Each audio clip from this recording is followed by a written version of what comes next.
You're not going to believe what's happening in Three's Company world. Our favorite, Joyce DeWitt, who played Janet, feels sadness over her co-star Suzanne Somers' loss.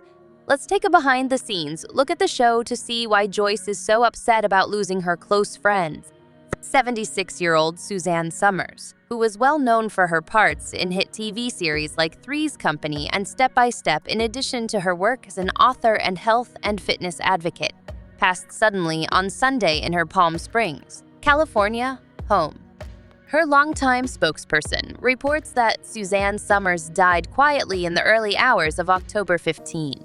For more than 23 years, she had bravely endured an aggressive form of breast cancer. In her last moments, Suzanne was surrounded by her devoted husband Alan, her son Bruce, and her extended family. Her family now wants to recognize her extraordinary life and give thanks to the millions of loyal friends and followers who loved her. Originally, they had planned to celebrate her 77th birthday on October 16th. Suzanne Somers battled cancer several times in her lifetime. In her 20s, she battled hyperplasia, followed by skin cancer in her 30s and breast cancer in her 50s. She discussed her continued battle with her illness in a July interview with Entertainment Tonight, fighting illness and highlighting her will to live a life free from cancer. She compared it to a recalcitrant enemy that she keeps facing and defeating. With Suzanne Somers passing, Joyce DeWitt, best known for her role of Janet Wood on the popular television series Three's Company, shared her views. The 74-year-old DeWitt sent her sympathies to Somers' family. She said she could only imagine how difficult this time must be for the Somers family because they are a close-knit family that supports one another. After Suzanne passed away, DeWitt provided a consoling viewpoint on her trip. In my opinion, Suzanne was greeted by angels upon crossing over and was shown the way to a realm of loving wisdom that is waiting for all of us. My wish is that this idea may help Suzanne's family feel a little less alone during these trying times. Before a contract disagreement ended Somers' tenure on Three's Company in 1980, both DeWitt and Somers played significant roles in the show. Somers had requested John Ritter's wages be comparable. Despite being the main character on the show, AB turned down her request for a big wage increase, saying that John Ritter should receive a salary of $150,000 per episode instead of $30,000. Joyce DeWitt and Suzanne Somers' professional disagreement caused a long-lasting strain on their friendship, causing them to remain separated for many years. On Suzanne Somers breaking through her talk program, they did, however, finally get back in touch. Given that they hadn't seen one another in almost 30 years, Suzanne acknowledged that she was anxious about their reunion. They discussed their financial disagreement, which had caused a rift between them candidly throughout the broadcast. Suzanne Somers accepted her behavior. They both laughed when she mentioned that she might have irritated her other actors. At the time, she also acknowledged her need for money. Joyce DeWitt gave an explanation that it was time to confront the past when asked why she chose to go on the show. Because Three's Company let people to come together, exchange laughing, and celebrate joy. She saw it as a chance to continue her belief that it was worth remembering. She valued the opportunity to honor her words in spite of their extended apart, and make amends with Suzanne. Step by Step co-star Patrick Duffy, who appeared alongside Suzanne Somers from 1991 to 1998, likewise expressed his astonishment and sorrow at her demise. He said that it was unbelievable to hear about her passing, and that she was a good and significant friend. He realized that although he is still on the side of the road, Suzanne's adventure goes on. Duffy talked about the times they would miss, the calls they would have, conversations, dinners, emails, and laughs. He said that although they will remember her in a new way, their important conversations, both serious and playful, would go on as he continued his daily Buddhist practice. Duffy expressed his desire for one more in-person encounter with Suzanne and her husband, Alan, as he thought back on their connections. He did concede, though, that life is a bittersweet reality in which we constantly yearn for just one more minute. He concluded by noting Suzanne's influence on the globe and comparing it to a ripple in a pond. He conveyed his strength and support to her family. Megyn Kelly also expressed her anguish over the news on Twitter. In her morning speech, she mentioned how Suzanne Somers had a gift for making people laugh and exuded love and generosity to everyone she came into contact with. She said goodbye and said, "Rip, Suzanne Somers." With her Instagram story, Khloe Kardashian expressed her sadness. She conveyed her affection for Suzanne Somers and talked about how devastating this loss was.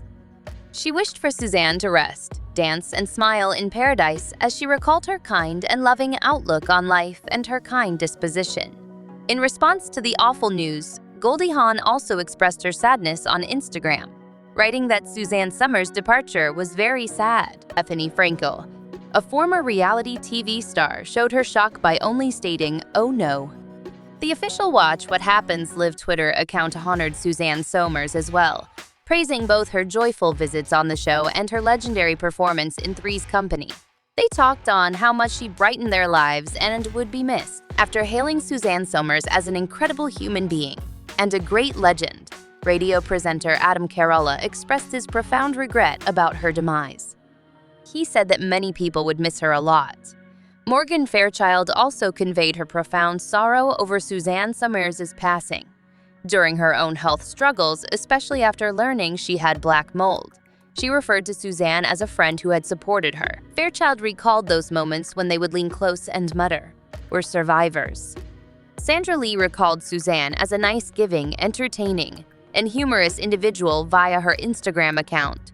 She added that only a few weeks prior, Suzanne had advised her on doctors and how to live a long and healthy life. In addition to expressing her profound sadness, Sandra called Suzanne a sweet and elegant friend and assured her that she will always be adored. During season 20 of Dancing with the Stars in 2015, Tony Dovolani, a former professional dancer, also talked about his recollections of partnering with Suzanne Somers. "It was a privilege to get to know her," he wrote on Instagram, expressing his sadness and paying tribute to her. He called Suzanne gorgeous and added the hashtag #HashDanceInHeaven. As the captivating girl in The White Thunderbird, Suzanne made a lasting impression in the popular 1970s film American Graffiti, which launched her career, before becoming a household name in 1977 because to her performance in the ABC comedy Three's Company. She had parts in a number of TV series and movies. Alongside her housemates Jack Tripper and Janet Wood, she portrayed the stereotypical stupid blonde character Chrissy Snow in the sitcom, combining mischievous antics and sly innuendos with Somers' vivacious charisma. Three's Company shot to prominence in the TV ratings. But in the 5th season of the show, there was a pay conflict. The producer and her co-stars weren't happy with Somers' demands for a sizable pay increase and a cut of the show's earnings. She subsequently departed the program after having her role drastically reduced as a result. The character Chrissy was replaced by new ones. Following her role in Three's Company, Somers ventured into music and acted in She's the Sheriff, another sitcom. Step by Step, a sitcom geared toward families, marked her comeback to ABC in 1991. The main characters of the show are two single parents who get married and unite their families under one roof. Thanks to her collaboration with her husband, Alan Hamill, Suzanne Somers achieved great success outside of the entertainment industry. They gained notoriety for pushing the workout gadget Thighmaster and built a multi-million-dollar company empire centered on wellness and cosmetics. Somers was controversial despite her success in show business and entertainment, especially for her advocacy of hormone replacement therapy and complementary therapies. She carried on working in the entertainment business as a host for programs like Candid Camera. 2015 saw her participate in Dancing with the Stars. Because of her father's drinking and her own challenges as a dyslexic student, Suzanne Somers had a difficult upbringing. Her early years were difficult, filled with personal traumas, adolescent marriage, and motherhood. She started out in modeling and prize modeling for game shows. Her unapproved images in Playboy led to court fights. She went on to write a biography called Keeping Secrets, which served as the inspiration for both a Broadway production and a TV film. Alan Hamill and Suzanne Somers got married in 1977, a new chapter in her life with her longtime lover. Do you think that time can genuinely cure all scars? Or are some conflicts in the entertainment industry irreparable, given the long-standing separation between Joyce DeWitt and Suzanne Somers?